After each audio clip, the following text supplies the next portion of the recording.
Nah, di sini kita melihat mengenai Simeon, bagaimana dia menyambut kedatangan Kristus. Di dalam bacaan kita bahwa Simeon menanti-nantikan penghiburan bagi Israel. Kenapa Israel perlu dihikmat Tuhan atau Israel? Mereka tidak pernah mendengar akan firman Tuhan selama berapa? 400 tahun, bertahun-tahun saudara, yang disebut dengan silent time, masa diam. Sehingga kondisi Israel benar-benar dalam kondisi yang sangat memprihatinkan. Saudara, kondisi Israel sangat memprihatinkan.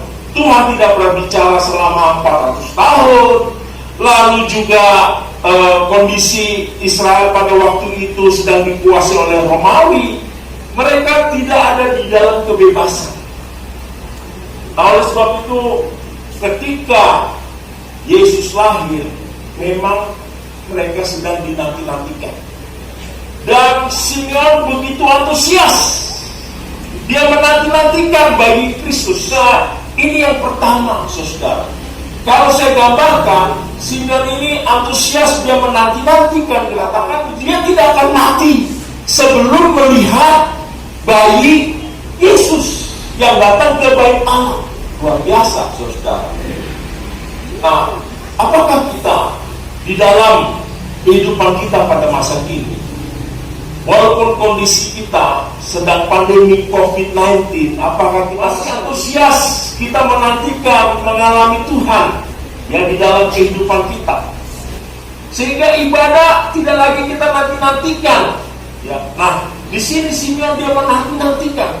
Yang pertama yang dia alami di dalam kehidupannya, di dalam menyambut kedatangan Kristus, yaitu ada rasa antusias. Apakah saudara masih punya rasa antusias ya kepada Tuhan? Itu yang pertama.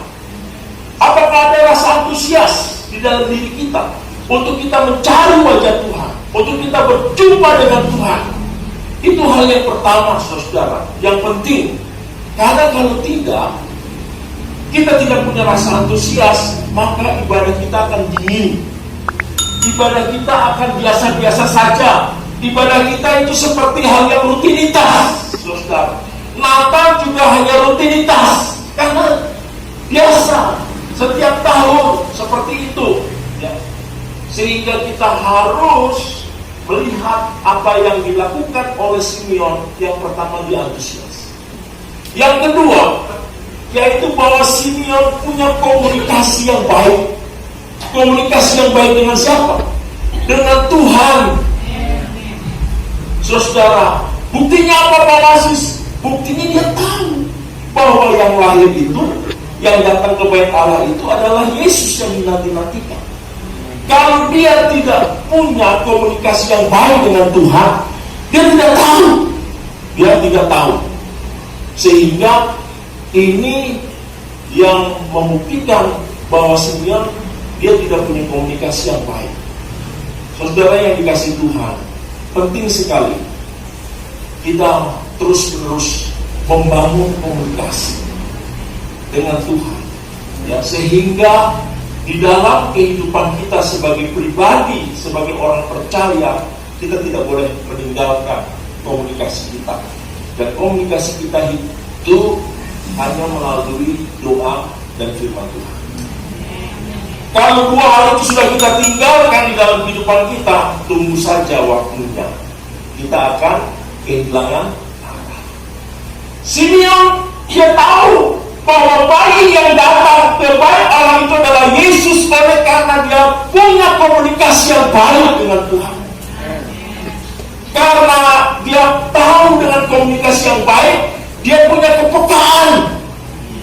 Dia punya kepekaan dengan suara Tuhan, sehingga tahu bahwa ini adalah Yesus yang datang, yang dia nanti-nantikan. Tetapi kalau kita tidak rohani, maka kita tidak punya kepekaan dengan Tuhan, tidak punya kepekaan dengan Tuhan. Karena kita tidak pernah membangun komunikasi kita dengan Tuhan. Nah, Natal yang kita rayakan setiap tahun jangan digeser hanya sebatas kita melihat kemeriahan, ya, kemeriahan adanya lampu-lampu, adanya perayaan. Jangan hanya sebatas itu, saudara. Di Natal ini jangan sampai kita lemah komunikasinya dengan Tuhan.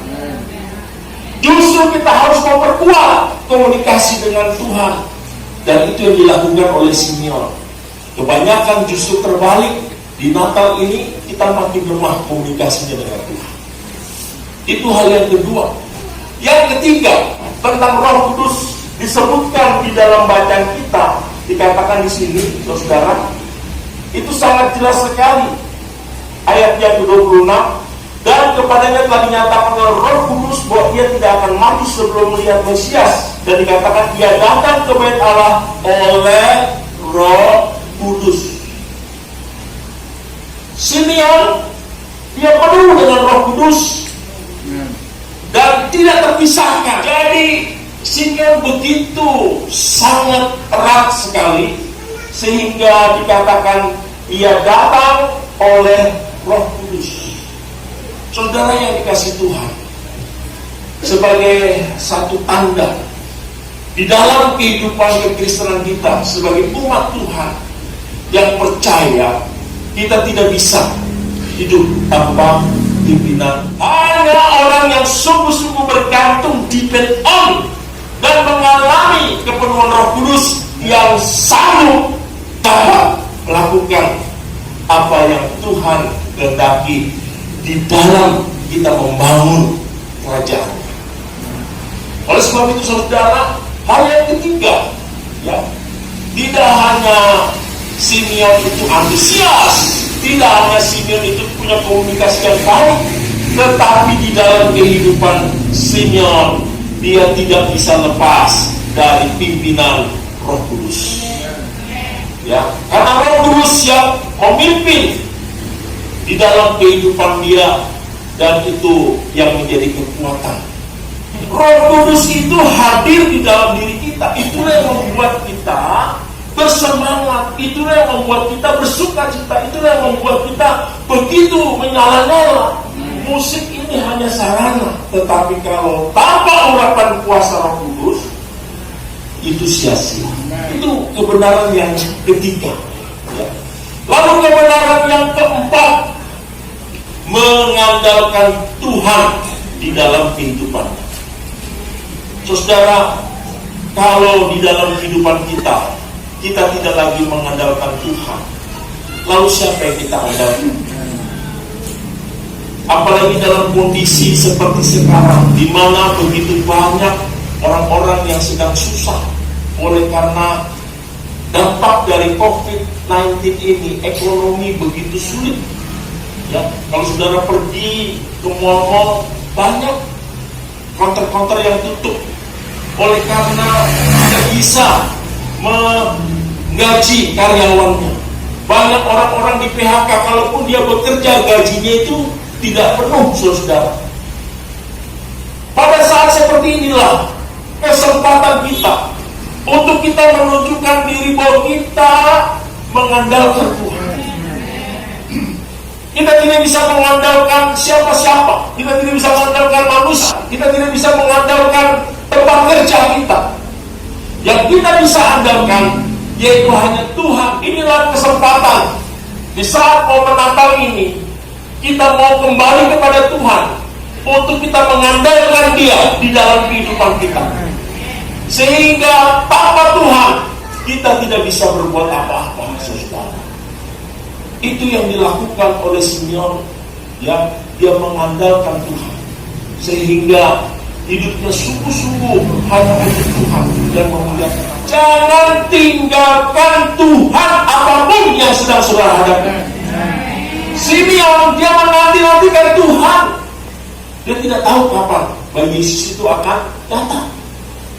Tetapi dia menunggu di bait Allah sampai pada akhirnya dia melihat Yesus datang dibawa oleh orang tuanya masuk ke bait Allah, dan dia menyaksikan. Dan apa yang dia katakan di dalam firman Tuhan ini?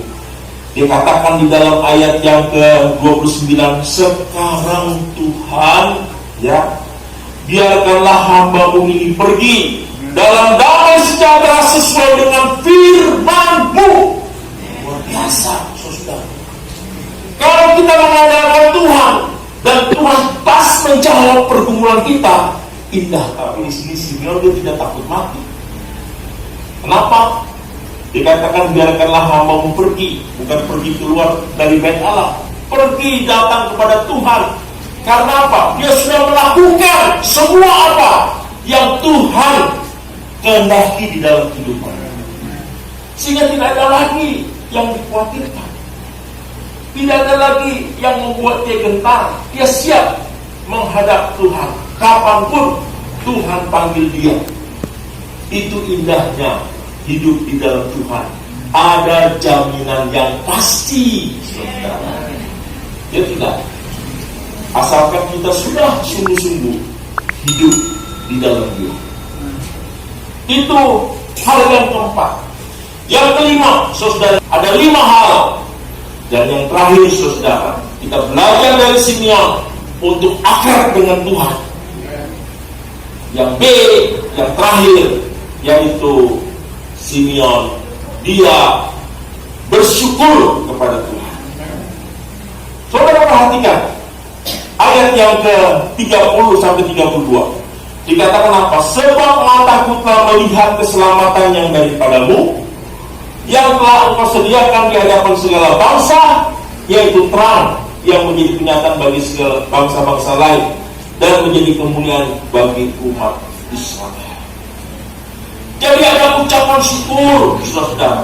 Kita ingin di dalam kehidupan kita sebagai orang percaya, sebagai anak Tuhan, sebagai jemaat, harus dipenuhi dengan ucapan syukur. Kenapa? Karena kalau kita mengucap syukur, saudara, dahsyat akibat. Natal tahun ini harus diwarnai dengan penuh ucapan syukur, karena disitulah mengalir akan kuasa dan kebaikan Tuhan di dalam kehidupan kita. Cuma masalahnya kita jarang mengucap syukur. Ingat gak waktu Tuhan Yesus menyembuhkan orang yang lumpuh?